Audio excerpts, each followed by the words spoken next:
नमस्कार, मी सुरेखा आणि आपण पाहतात तारा न्यूज। दीपावलीचा फराळ संपताच कोल्हापूरच्या राजकारणाचं तापमान चांगलंच वाढलंय।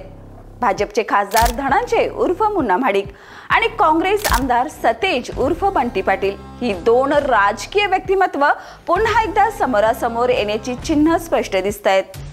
भाजपच्या फराळ मेळाव्यात बोलताना धनंजय महाडिक यांनी थेट काँग्रेसवर निशाणा साधलाय।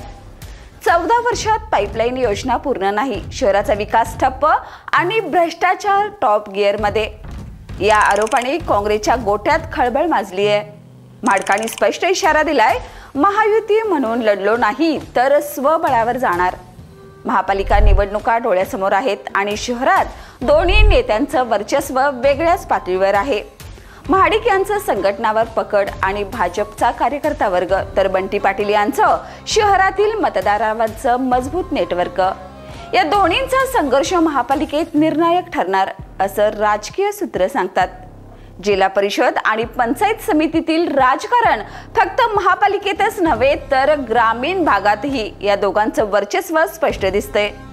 जिल्हा परिषद आणि पंचायत समिती निवडणुका समोर येत असताना बंटी पाटील यांचा प्रभाव ग्रामीण कार्यकर्त्यांमध्ये आणि विकास योजनांमध्ये ठळक आहे, तर महाडिक यांचे समर्थक भाजपच्या माध्यमातून गाव पातळीवर संघटन मजबूत करत आहेत।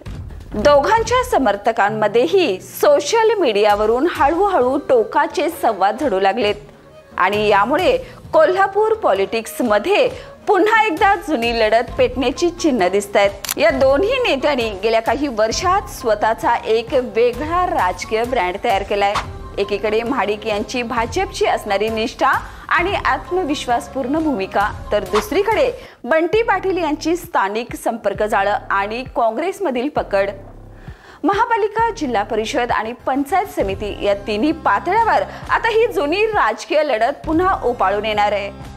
कोल्हापूरच्या मतदारांनी अनेक वेळा या दोघांची लढत पाहिली आहे, पण यावेळी मुद्दे वेगळे असतील। शहराचा विकास, जलयोजना, ग्रामीण समस्या आणि आगामी निवडणुकीचा आराखडा। कोल्हापूरमध्ये आता सगळ्यांच्याच नजरा या राजकीय सामन्याकडे लागलेत, महाडिक विरुद्ध बंटी पाटील। या आणि अशाच ताज्या अपडेट्ससाठी पाहत रहा तारा न्यूज।